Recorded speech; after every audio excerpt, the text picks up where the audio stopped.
예. 관계 없어요. 응. 두 분밖에 없어요. 이 오른쪽 거요? 네.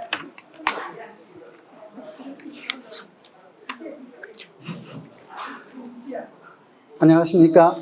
순천향대학교 한국문화콘텐츠학과에 근무하는 전성은입니다. 저는 토정 이지암의 2인 형상과 생성의 기저라고 하는 제목으로 발표를 시작하겠습니다. 여러 어르신을 비롯해서 참석하신 분들이 지금 휴식이라서 미처 다 돌아오시지 않은 것 같은데, 그냥 주최 측에서 시간이 좀 염려된다 그래서 그냥 진행을 하도록 하겠습니다. 제가 이 발표에 대한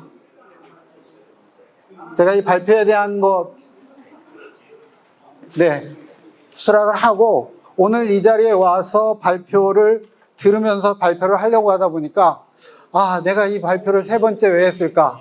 먼저 하고 집에 갈 걸, 이런 생각이 간절히 들었습니다. 아니, 왜 먼저 하고 집에 간다고 하느냐라고 누군가 여쭤보시면 제가 앞에서 다 좋은 말씀 하셨는데 이게 3번째이다 보니까 했던 말을 또 하는 게 아닌가, 이런 의구심이 들어서 4번째 발표하시는 발표자분은 더 힘들지 않을까, 이런 생각도 좀 해봅니다. 저는 이지암의 2인 형상이라는 제목을 가지고 발표를 하려고 하는데요. 2인이라는 말은 뭐냐? 보통 사람과 다른 뛰어난 능력을 가진 사람, 2인입니다. 보통 사람과 다른 뛰어난 능력을 가진 사람. 왜 이지암은, 죄송합니다. 여기 문중 어른들이 많이 계신데 제가 그냥 이지암이라고 일반칭을 하겠는데, 그 이유는 학문적인 접근을 하기 때문에 이지암 선생이나 이지암 어르신이라는 말을 하지 않고 이지암이라고 하겠습니다. 혹시 문중이나 이지암을 존모하는 분들께서는 이게 학문적인 자리니까 객관적 접근이다 라고 생각하셔서 양해하시기 바랍니다. 이지암과 2인 형상이라는 제목을 붙일 때 제가 먼저 던졌던 질문은 3가지입니다. 이지암은 어떤 사람인가? 우리는 이지암을 제대로 알고 있는가인 거죠. 2번째, 그는 어떤 사람이기에 많은 이야기의 주인공이 되고 있는가? 3번째, 역사적 인물인 이지암이, 역사라는 말은 현실에서 살았던 인물이고요. 굉장히 무슨 신선과 같은 능력을 보이지는 않으셨을 텐데, 그럼에도 불구하고 이지암이 영웅처럼 또는 이인, 기인, 나중에 하면 신선이라고까지 얘기하는데, 왜 그렇게 이지암은 이해되고 있는가? 그러려면 먼저 이지암이 어떤 사람인가를 알아야겠다. 즉, 이지암에 대한 적실한 이해가 필요하다라고 했고요. 그런 적실한 이해에 기반해서 이지암이 왜 이인으로, 신선으로, 기인으로 묘사되었는가를 이해하고자 합니다. 그래서 제가 기본적인 자료는 다 토정 유고에 나오는 자료들만 참고했습니다. 다른 자료들의 경우는 굉장히 부화하고 이지암을 이인으로 묘사하거나 신뢰할 수 없는 허구성이 가미된 경우가 많았기 때문입니다. 전제라고 했습니다. 이지암에 대한 이해의 첫 걸음을 저는 어긋났다라고 보고 있습니다. 어긋남. 왜 그러냐? 이지암은 온통 뒤섞여 있는 인물 같습니다. 뭐가 뒤섞여 있느냐? 이름은 명, 자는 경우인데, 이제 보통 자는, 명과 자는 얽혀 있죠. 명의 뜻을 자로 받습니다. 그래서 둘을 받아 쓰는데, 이지암의 함, 이게 꽃봉오리입니다. 그래서 자는 향기라고 하는 형자를 씁니다. 우두머리 향기냐, 으뜸이 향기냐, 버금 향기냐 등 형자를 썼습니다. 그러니까 자와 명을 보면 향기롭고 꽃봉오리 같은 고상한 분이구나, 이렇게 생각하기 쉬운데, 호는 흙집, 토정이고요. 수산, 물이요, 흙입니다. 맨 바닥에 있는 거죠. 이렇게 비천한 것. 바닥에 있는 사람일까? 꽃봉오리처럼 향기롭고 아름다운 사람일까? 모르겠어요. 어떻게 접근해도 잘 모르겠습니다. 근데 더 재미난 건 아까 조금 전에 발표해서 말씀해 주셨는데, 이지암은 당색도 이상합니다. 이지암은 학연, 지연, 혈연으로 보면 동인이어야 됩니다. 동인의 우두머리여야 돼요. 그리고 북인으로 가든가 혹은 금기남인으로 가야 딱 맞습니다. 금기남인. 그런데 이상하게 이지함은 북인이나 근기남인 쪽에서는 별로 쳐주지 않습니다. 오히려 누가 쳐주느냐? 서인입니다. 노론에서 굉장히 쳐줍니다. 물론 그게 중봉조헌 때문이긴 합니다. 제자였던 중봉조헌이 극구 찬양을 합니다. 아까 그 조헌의 맥이 우암에게 갑니다. 우암에게 가요. 그래서 조헌과 우암 송시회를 숭앙하는 분들은 와, 이지함 이렇게 얘기하는 거고요. 나머지 분들은 시큰둥합니다. 잘 모르겠어요. 왜 그러냐? 그런데 제자이자 조카입니다. 이 사내는 제자이자 조카인데 탄식해요. 뭐라고 탄식하느냐? 그냥 한번 쭉, 이것도 이미 나온 것인데 쭉 보겠습니다. 재주는 한때를 바로잡을 만했지만 세상에 펼치지 못했고, 행실은 시속의 모범이 될 만했는데도 세상에 드러나지 않았으며, 알은 은미한 것을 밝히기에 충분한데도 세상에서는 알지 못한다. 궁양은 사람의 도량이죠. 무사람을 포용할 만한데도 세상에서는 헤아리지 못하고, 덕은 무사람을 안돈 편안하게 만들 만한데도 세상에서 존모하지 않고 존숭하지도 않는다. 사람들은 그 행동, 겉모양만 보고 고인이니, 좋게 말해서 일사니, 고인일사라고 하고, 어떤 이는 탁락불기라고 합니다. 탁락은 뛰어날고 불기, 길들여지지 않았다, 이런 뜻이에요. 사람이 막 멋대로다, 못된 망아지처럼 뛰논다. 이게 칭찬인지 잘 모르죠. 이 사내가 탄식을 저렇게 했습니다. 우리 작은아버지는 사람들이 너무 몰라줘 라고 탄식을 한 거죠. 이는 아까 이하고 토정 이지함하고 이하고 친하다 그랬는데 제가 보기엔 별로 친한 것 같지는 않습니다. 왜 그러냐면 이는 기본적으로 토정의 제자뻘이에요. 그래서 선생님 해야 돼요. 선생님 해야 되는데 제가 보면 조헌이 자꾸 문집이나 이런 데서 토정을 추하니까 석담일기나 이런 데 나온 모든 것들을 다 끌어다가 갖다 붙인 것 같아요. 이는 물어보죠. 김계위가 이보다 약 한 10년 선배입니다. 김계위가 이에게 형중 이지함은 어떤 사람인가 하고 물어봐요. 혹시 제갈량에 비하면 과연 어떠한가? 이가 말하기를 토정은 쓰임새 있는 제목이 아니니 어찌 제갈량에게 비교하겠습니까? 아, 제갈량 택도 없죠, 이런 말이에요. 그냥 기화이초, 진금괴석. 기화는 기양꽃이고요. 이초는 아주 굉장히 보기 드문 풀이에요. 요즘 말로 하면 아주 값비싼 화초죠. 진금은 새 가운데 진귀한 새고요. 괴석은 정원장식하는 상하게 생긴 돌이죠. 보는 오한상하는. 그러니 포백이나 숙속은 아니죠. 포백은 무명옷이죠. 숙속은 우리가 먹는 밥해 먹는 밥, 식량입니다. 그런 사람은 못 된다. 우리가 옷에 입고 매일 먹는 사람은 못 된다. 이건 그냥 보기만 좋고 감상하기만 좋지만 쓸모없다 라고 하니까 이지함이 그 얘기 딱 듣고 그래요. 내가 매일 먹고 세상 사람들을 다 살릴 정도는 아니어도 도털밤 정도는 될 거다. 도털밤은 상수리하고 비슷하다고 보시면 돼요. 상수리 정도는 되지 않냐. 그러면 상수리가 뭐냐? 옛날에 배고플 때 상수리 껍질 박여서 밥 대신 먹었던 거예요. 너 흉년 들고 굶주리게 되면 뭐라도 찾는다. 도털밤이라도 찾아서 먹는다. 나 그런 사람은 된다. 이렇게 얘기하니까 뒤에 있는 말은 좀 안 좋지만 어쨌든 이지함은 자기 자신에 대해서 저렇게 자부를 했던 것 같아요. 조식도 농담, 아까 인용문 나왔는데 짧게 조식하고 이지함의 농담이에요. 조식이 이지함이 스스로에게 이렇게 얘기해요. 뭐라고 얘기하느냐? 저는 뭐라고 하느냐? 품성이 네 번째 줄 끝부분입니다. 품성이 추위와 배고픔을 견딜 수 있어. 어떤 때는 암석 사이에서 붙여갑니다. 돌틈에서 자고 며칠이나 먹지 않고도 멀쩡합니다. 이게 자원이라고 했거든요. 스스로 그렇게 얘기하니까 몇 명이 바로 받아서 그거 아까 말한 것처럼 신선의 수를 배운 거 아닙니까? 라고 하죠. 정색을 딱 해요. 옷깃을 여미는 행위는 너 그런 소리 하지 마, 이런 소리예요. 선생님 자기보다 선배인데 그런 소리 하지 마세요. 어떻게 사람을 어떻게 보고요, 이렇게 얘기하는 거예요. 저 성리학자입니다, 이렇게 얘기하는 거죠.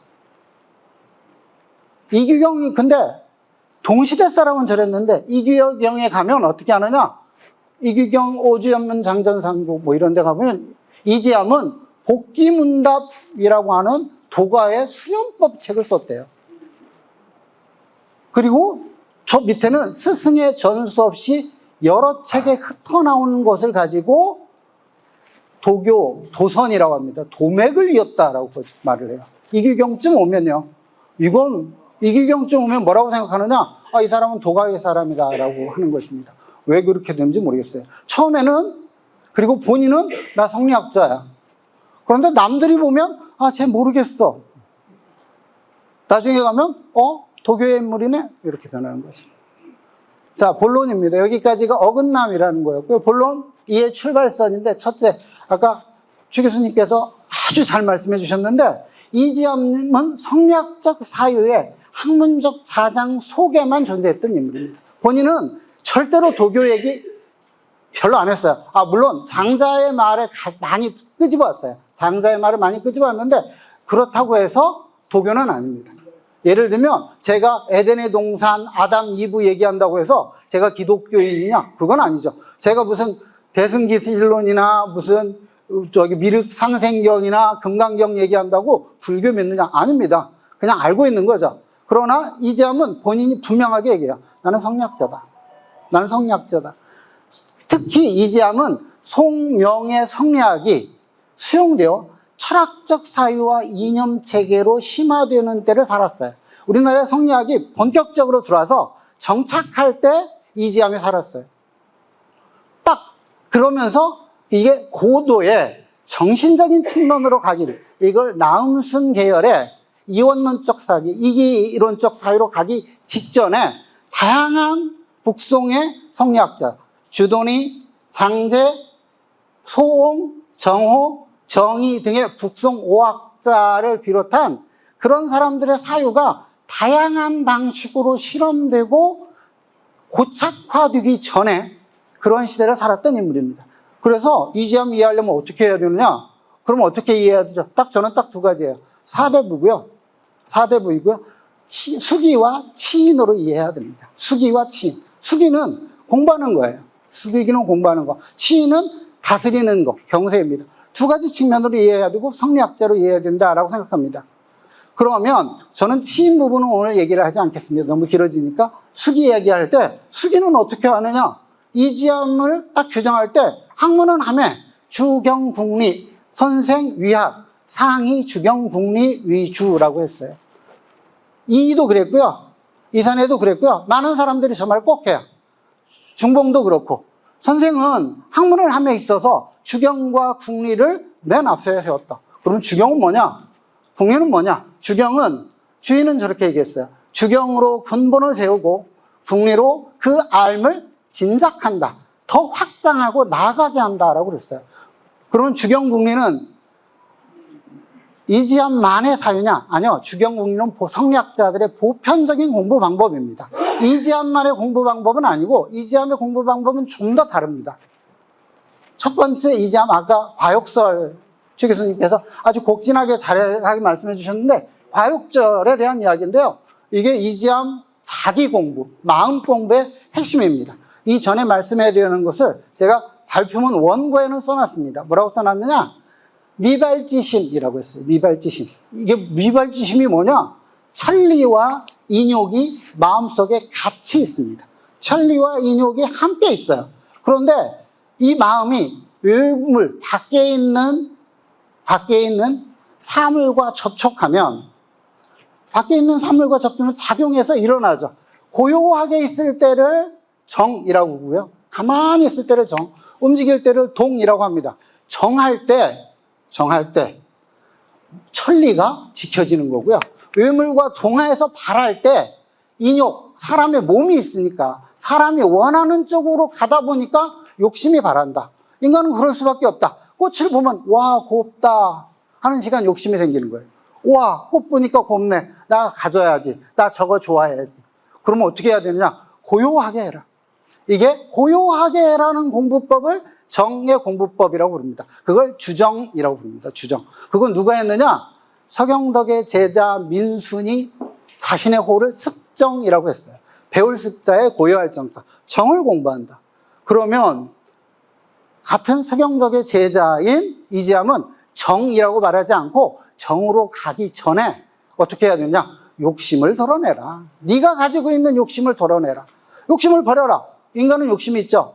배고프면 먹고 싶고요. 졸리면 자고 싶고요.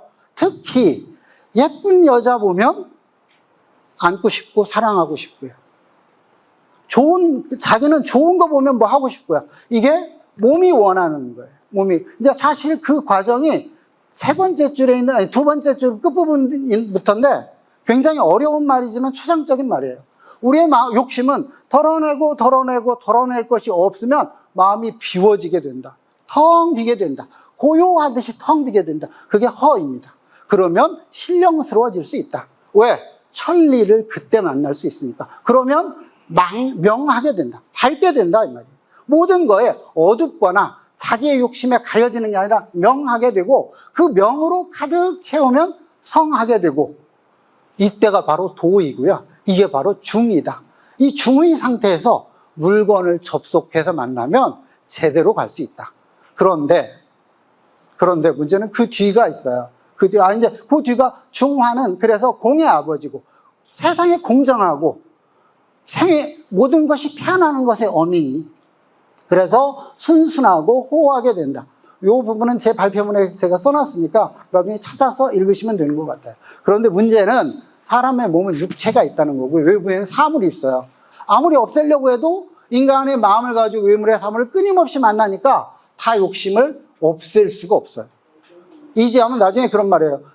남들이 율곡 같은 경우 그러죠. 선생님 그러지 말고 성리학 좀 잘 하시죠. 선생님이라고 해요. 존장이라고 보통 표현하니까 토정에게 율곡이 존장께서 성리학 좀 하시죠. 그래서 위대한 책 쓰시면 좋지 않나요? 그러니까 토정이 뭐라고 하느냐? 내가 방위를 좋아한다. 자방을 좋아한다. 이걸 천방이라고도 하고요. 자방이라고 하는데 그냥 뭔가에 얽매이는 거 싫다라고 얘기하는데 내가 자방을 좋아한다. 그런데 그것도 욕심이다 그래요. 그것도 욕심이다. 근데 왜? 내가 원해서 하는 거니까. 그 정도로 철저했습니다. 그렇게 되는 게 뒤에요.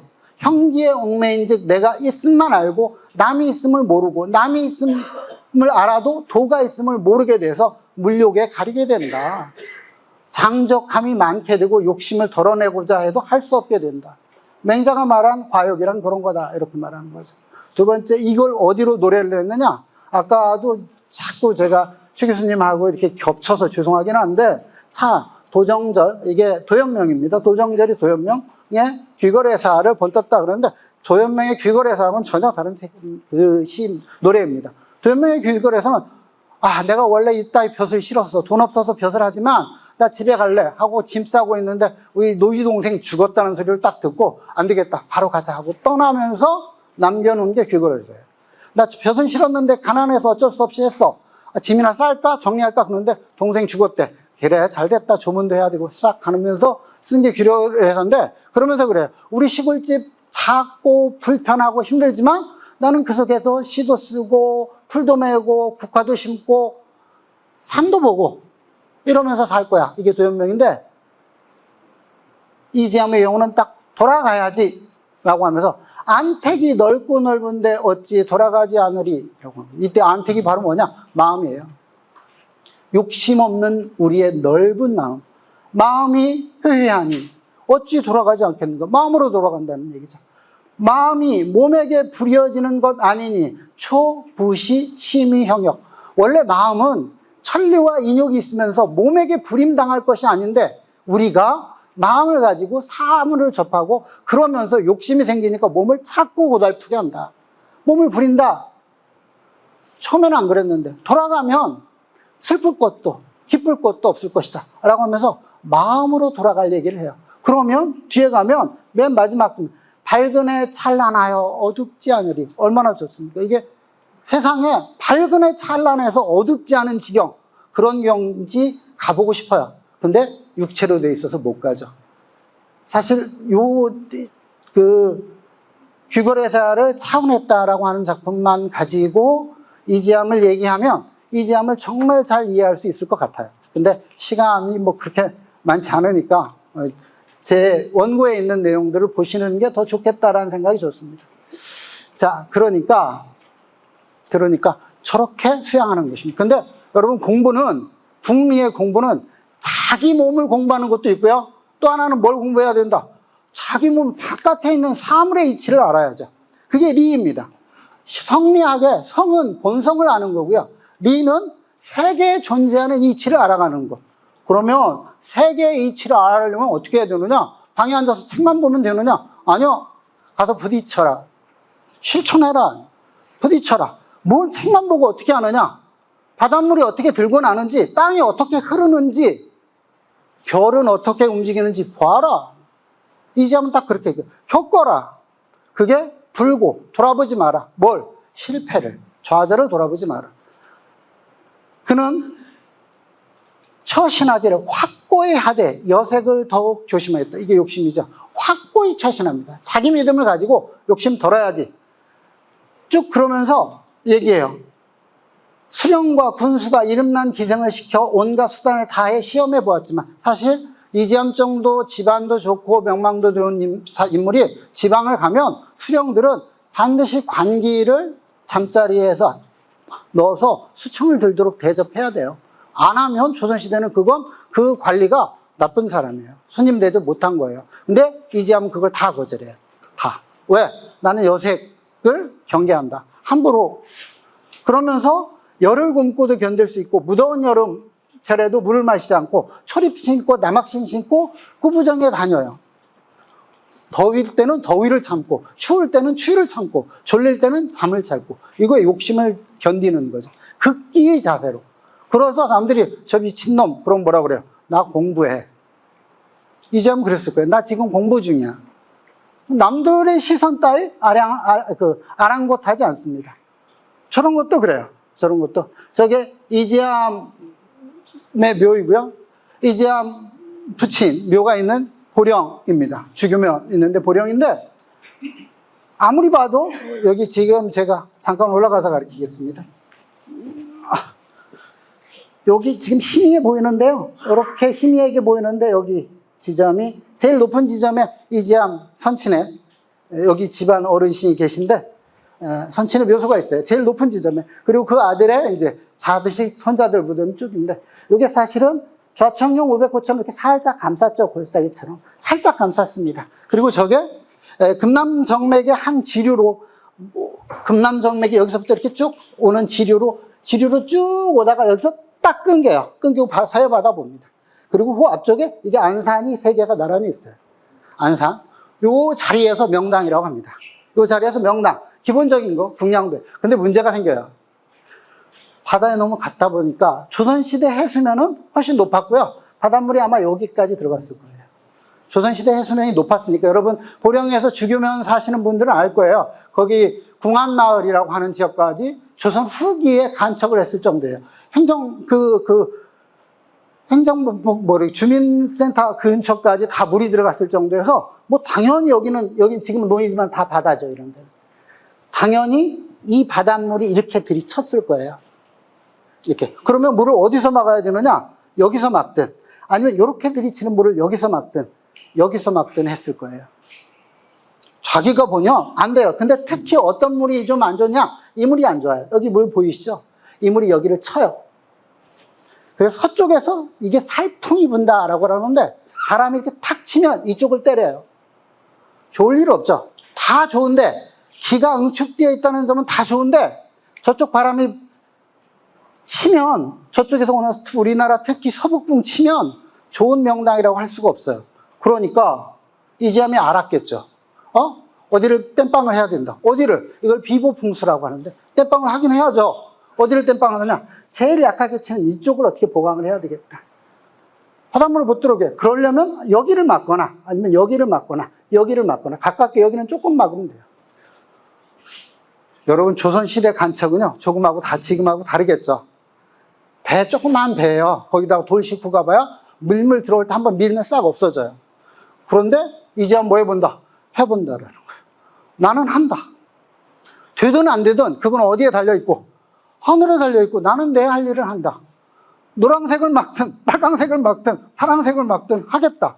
물론 이지함이 저거 할 때 산소 보호가 목적이었는지 간척이 목적이었는지 조류의 흐름을 연구하려고 했는지 목적인지 저는 모르겠어요. 그러나 이지함은 분명히 했던 것 같아요. 그게 뭐니까? 공부하는 사람이 해보고 알아야지 안 해보고 어떻게 알냐. 단 실패로 끝난 것은 물력이 안 되죠. 물력이 안 돼요. 그때 장비로는 어림없는 얘기입니다. 저 파란색 있는 부분 저기 막으면 좋은데 저 파란색 부분 제가 지도를 가지고 실측해 보니까 280m 가까이 나와요. 해수면이 높았을 때를 고려해서 낮으면 한 200m 정도고요. 해수면이 높아지면 280m 돼요. 조선시대 저렇게 해구가 좁아지는 데는 바닷물이 들어오면서 물살이 굉장히 빨라집니다. 그러면 바위, 웬만한 바위 갖다 놔봐야 20, 30톤짜리 바위 갖다 놔봐야 그대로 밀려버려요. 흔적도 없이 사라져요. 조선시대 그거 할 수 없습니다. 이제 한번 해봤죠. 그런 사람인 것 같아요. 불고의 실천. 안 되는 것 고려하지 않겠다. 선생님 시간 좀 2분밖에 안 남았어요. 시간이 별로 없습니다. 제가 간단하게 했습니다. 그러면 토정은 왜 세웠느냐? 여러분 토정도 잠깐 얘기할게요. 2분인데 이게 마포나루가 여기 있습니다. 여기 F라고 되어 있는 이 지역이 마포나루 지역인데 왔다 갔다 해요. 이 한강물이 흘러요. 이렇게. 한강물이 흐르는데 한강물이 여기서 꺾여지면서 오면서 여기서부터 깎아갑니다. 싹 깎아요. 여기를 파먹어요. 이렇게. 한강물이 흐르면서 파먹고 이 판 흙들은 이렇게 쌓여서 밤섬에 쌓입니다. 여기. 그리고 이 밤섬은 아무리 사람들이 없애려고 해도 없애지지가 않아요. 이게 커요. 왜? 한 번 홍수나면 이렇게 쓸려서 오는데 토정은 딱 요걸 막을 이 지점에다가 흙으로 축대처럼 쌓은 거예요. 그래서 이 물길을 여기 깎아먹는 거 막아보자. 실패했어요. 며칠 있어 보니까 안 되겠어요. 떠났습니다.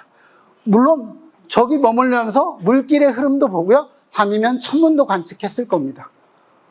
조수의 시간, 특히 저건 바닷물 들어와요. 한강은 보통 어디 압구정 근처까지 바닷물이 들어왔으니까 압구정 근처까지 바닷물이 들어왔는데 저 지점이 사실상 바닷물의 끝지점입니다. 조수의 끝지점. 사실상 저기서 조금 가면 너무 흐려서 의미가 없는데 조수, 시간, 질서 보려고 했어요. 하늘의 별을 보려고 했어요. 그리고 홍가신이 제 원고에는 써놨는데 홍가신이 서경덕하고 하늘의 별자리의 움직임에 대한 관련 책도 썼다고 그래요. 더더군다나 토정비결도 써요. 토정비결 사람들은 운수, 안현, 질서의 순환입니다. 질서가 어떻게 움직여 나가느냐. 그건 누구냐? 소홍의 상수학입니다. 소홍은 앞서 최 교수님 말씀하셨는데 소홍은 상수의 대가인데 세상을 수리적으로 파악하신 분이에요. 질서를. 그리고 소홍도 젊어서는 천하를 다 떠돌았어요. 중국 천하를. 그리고 나서 뭐라고 하냐? 도가 여기 있구나 라고 하고 그만 떠돌고 나강에 정착했던 인물입니다. 똑같이 그래요. 똑같이 누구도 이지함도 그렇습니다. 철관 쓴 건 저건 애매모호합니다. 저 철관 쓴 건 사실은 후대에 만들어진 것 같기도 한데 재미난 게 철관 쓴 사람이 누구냐? 장중이라고 하는 사람이고요. 고하고 완세불공 꼭 이지함 같죠? 철관 쓰고 다니기 좋아했고요. 철관도사라고 불렸는데 유백원의 스승입니다. 유백원이 누구냐? 명나라를 건국한 주원장의 정책적 참모입니다. 장자방에 비견되는 사람이에요. 장중과 유백원의 대화인데 수에 대한 이야기입니다. 수에 대한 이야기. 천지가 운행되는 시간 질서의 수에 대한 이야기. 그러면서 도사이고 세상이 어떻게 변하는지를 아는. 그래서 저건 약간 후대에 더 쉬워진 것 같아요. 이인으로. 자, 끝입니다. 빨리 하는데 여기 맨 마지막에 토정이 여자 잘 참는 것. 여기 그 한문으로 쓸 때만 제가 이렇게 써놨어요. 극기기이. 되게 이상한 사람이에요. 이런 말이에요. 되게 이상한 사람. 저렇게 되면서 점점 이상한 사람. 신이한 사람처럼 돼요. 보통 인간이 아니네요. 이렇게. 보통 인간이 아니네요. 무쇠같은에 대한 노래 가면 맨 마지막만 보겠습니다. 시간 없으니까. 세상 사람들 끝에 두 줄, 맨 저쪽 끝에 두 줄입니다. 세상 사람들이 다투어 말하기를 토정이 신선이 되어 나락타고 아득한 구름길로 갔다 하네. 저쯤 되면 이제 토정은 신선된 거예요. 처음에는 성략자였는데. 토정은 실패와 시선, 남들의 눈을 두려워하지 않는 과욕, 자기 욕심을 도려내고 지식을 추구했던 실천이었던 것 같습니다. 기행으로 인식된, 남들은 인간이 미쳤지, 왜 저러고 다녀? 양반이면 좀 양반답게 하고 다니지, 난 상관 안 해. 그러나 그런 실천, 그리고 실패가 뭐가 두려워 하고 실천했던 그런 사람으로 사람들에게 인식되었고요. 그게 이인이다, 신선이다라고 된 것 같아요. 사람들은 이지암과 같은 사람이 나타나서 성공하기를 바랐던 것 같아요. 성공하기를. 즉, 이지암은 사람들의 꿈을 실천할 수 있는 사람이었는데 그걸 성공으로 이끌지는 못했던 것 같아요. 아까 거린청 얘기, 김일환 교수님께서 자세히 말씀해 주셨는데 후대에 나왔다고, 사실 거린청도 실패한 것이라고 나옵니다. 그 거지들 불러다가 집신 삼으라고 막 시켜서 막 벌어서 먹고 살만 하는데 나중에 그 거지들이 뭐 하느냐, 나 이거 힘들어서 못해 하고 다 도망갔대요. 그러면 정책적으로 어쨌든 붙잡아 놓지 못했다는 점은 시도는 되지만 성공은 아닌 거죠. 어쨌든 그러나 이지암은 그 시기 척박하고 힘든 때를 살았던 사람들의 꿈을 가득 담으면서 자신을 수양하고 자신의 삶을 확장시켜가며 그걸 사람들에게 적용하려고 했던 수기와 치인의 자세를 지녔던 사람이라고 생각합니다. 오늘 이 자리에 제가 잘 모르는데 이지암 이인이라는 측면을 강조하면서 뭐 여러 가지로 좀 말을 많이 한 것 같습니다. 제가 미처 말하지 못한 것은 제 원고에 주로 써놨으니까 읽어보시면 좋을 것 같습니다. 감사합니다.